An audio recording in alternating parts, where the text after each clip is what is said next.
Oke, assalamualaikum warahmatullahi wabarakatuh. Nah, mungkin teman-teman di sini pada bingung ya, bagaimana sih kisi-kisi SKB pengelola situs dan web? Apakah mirip dengan perangkat komputer atau tidak?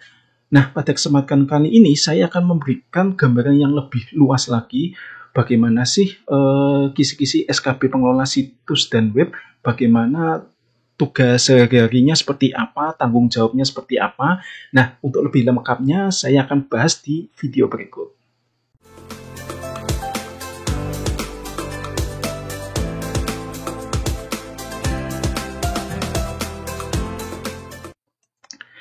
Sebelum saya membahas lebih jauh, saya akan menjelaskan apa sih jabatan pengelola situs dan web itu. Dilihat dari definisi, kita akan memecah ya definisi antara pengelola dan situs web. Definisi pengelola ini merupakan jenis jabatan pelaksana dengan ijazah D3 ya. Jadi kata pengelola ini merepresentasikan jenis jabatan pelaksana dengan ijazah D3.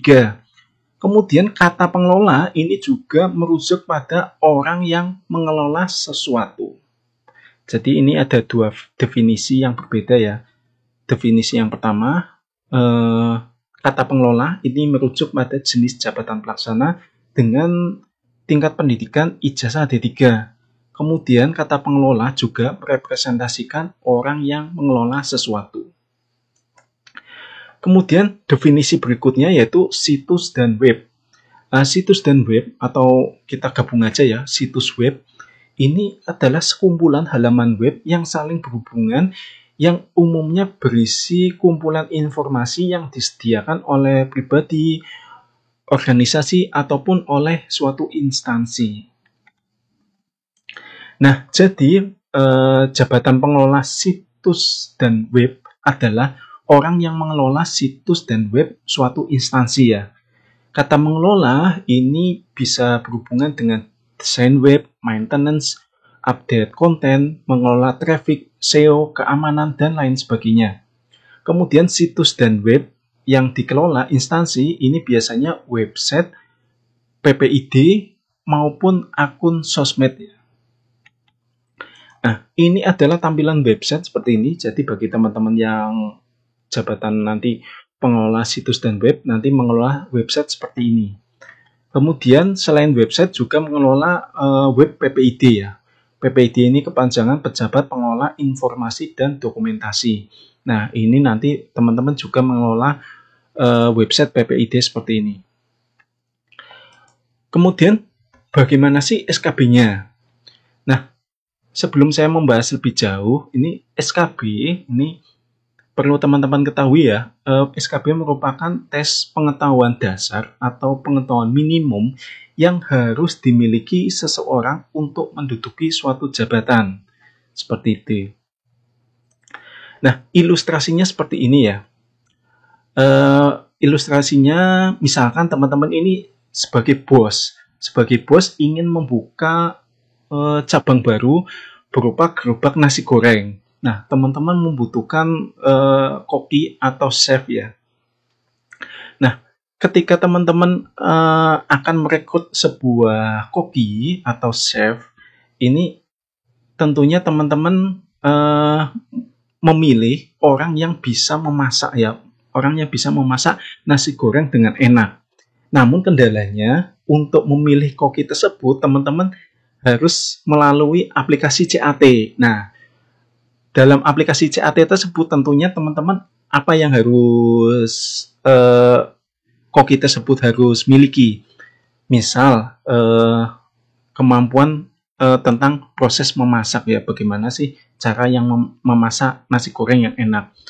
Kemudian sebelum memasak mungkin ada pertanyaan-pertanyaan tentang bahan-bahan dalam membuat nasi goreng, baik berupa nasi, kemudian sayur, kemudian bumbu-bumbunya, ada garam, ada cabai, dan lain sebagainya. Kemudian peralatan-peralatan memasak dalam memasak nasi goreng itu seperti apa. Kemudian bagaimana sih kalau misalkan ada trouble gasnya habis, bagaimana cara menggantinya, dan lain sebagainya seperti itu. Nah, demikian juga jika pemerintah mau membuka lowongan jabatan pengelola situs dan web.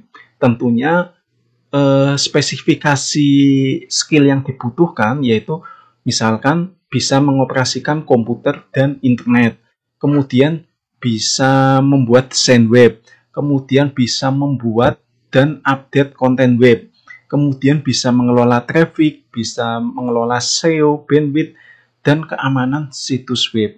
Nah, itu mungkin spesifikasi kebutuhan yang pemerintah inginkan jika membuka lowongan jabatan pengelola situs dan web.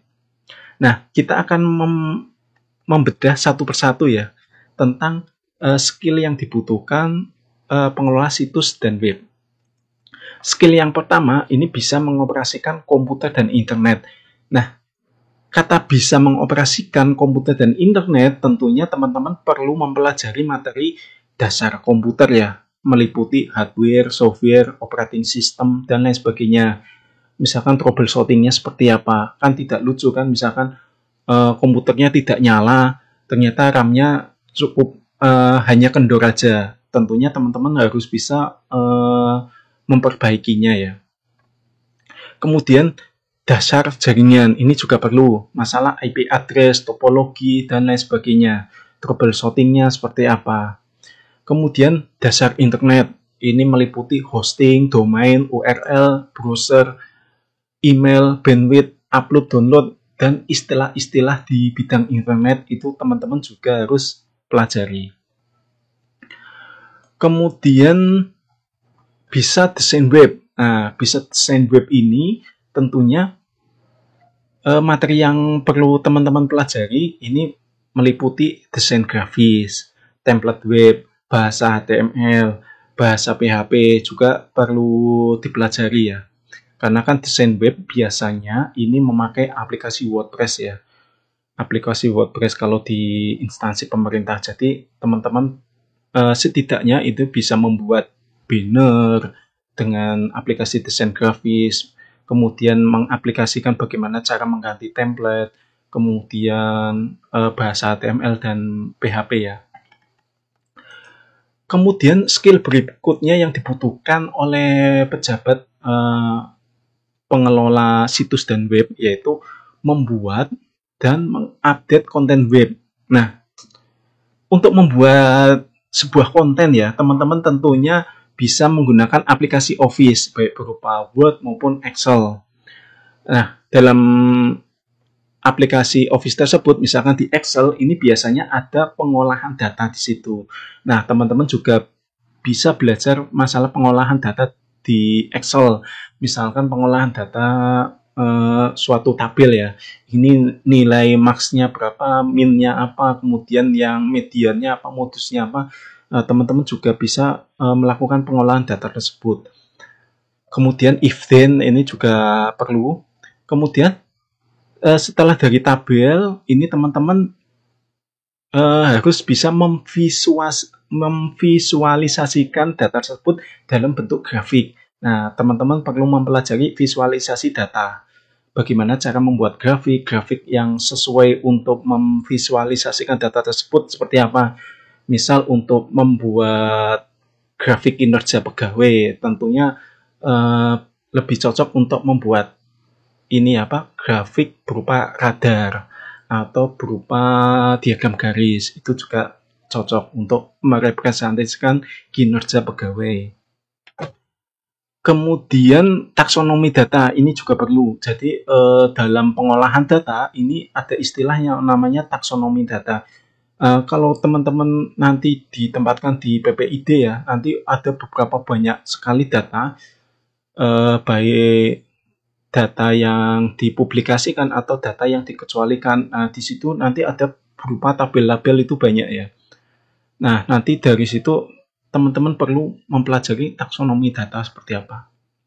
Kemudian aplikasi editing gambar ini juga perlu. Kemudian aplikasi multimedia ini juga perlu. Karena kan yang namanya konten sekarang kan lebih banyak ke multimedia ya, baik berupa gambar maupun berupa video.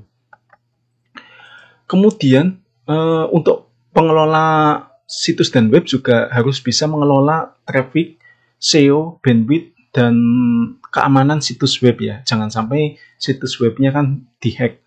Nah, materi yang perlu dipelajari yaitu mengenal istilah-istilah traffic, SEO, bandwidth, dan istilah dalam manajemen situs web lainnya. Kemudian teman-teman juga perlu mempelajari cPanel itu seperti apa, dashboard WordPress itu seperti apa, kemudian keamanan situs web itu seperti apa, serangan-serangan di situs web itu apa aja, bagaimana cara mencegahnya, seperti itu. Kemudian, nah ini kesimpulannya. Jadi dari penjelasan di atas, teman-teman nanti bisa menyimpulkan ya bahwa kompetensi atau skill yang dibutuhkan oleh pejabat pengelola situs dan web ini sebenarnya mirip dengan prakom terampil ya. Jika kita sandingkan itu mirip dengan prakom terampil. Sehingga untuk soal-soal SKB-nya ini panitia mengambil dari bank soal SKB Pranata Komputer Terampil. Nah, bagi teman-teman yang ingin belajar mengenai SKB Pranata Komputer Terampil, saya akan nanti teman-teman juga yang mengambil jabatan pengelola situs dan web ya bisa ikut di kelas SKB Pranata Komputer Terampil. Nah, di situ teman-teman nanti bisa belajar lebih banyak mengenai kompetensi-kompetensi yang dibutuhkan seorang pejabat pengelola situs dan web. Oke, untuk informasi lebih lengkap silakan teman-teman bisa chat ke t.me/microbus ya. Oke, demikian yang bisa saya sampaikan. Semoga teman-teman bisa lolos SKB tahun ini. Dan bagi teman-teman yang bingung bagaimana sih kisi-kisinya seperti apa, gambaran umumnya, tugas-tugasnya seperti apa untuk jabatan tertentu, silakan teman-teman isi di kolom komentar ya. Saya tunggu untuk komentarnya seperti apa. Nanti jika misalkan masih berhubungan dengan Pranata Komputer, akan saya buatkan kontennya. Oke, sekian. Jangan lupa klik like, subscribe, dan share video ini ke sosial media kalian. Saya Basuki Ahmad. Salam Prakom Indonesia. Wassalamualaikum warahmatullahi wabarakatuh.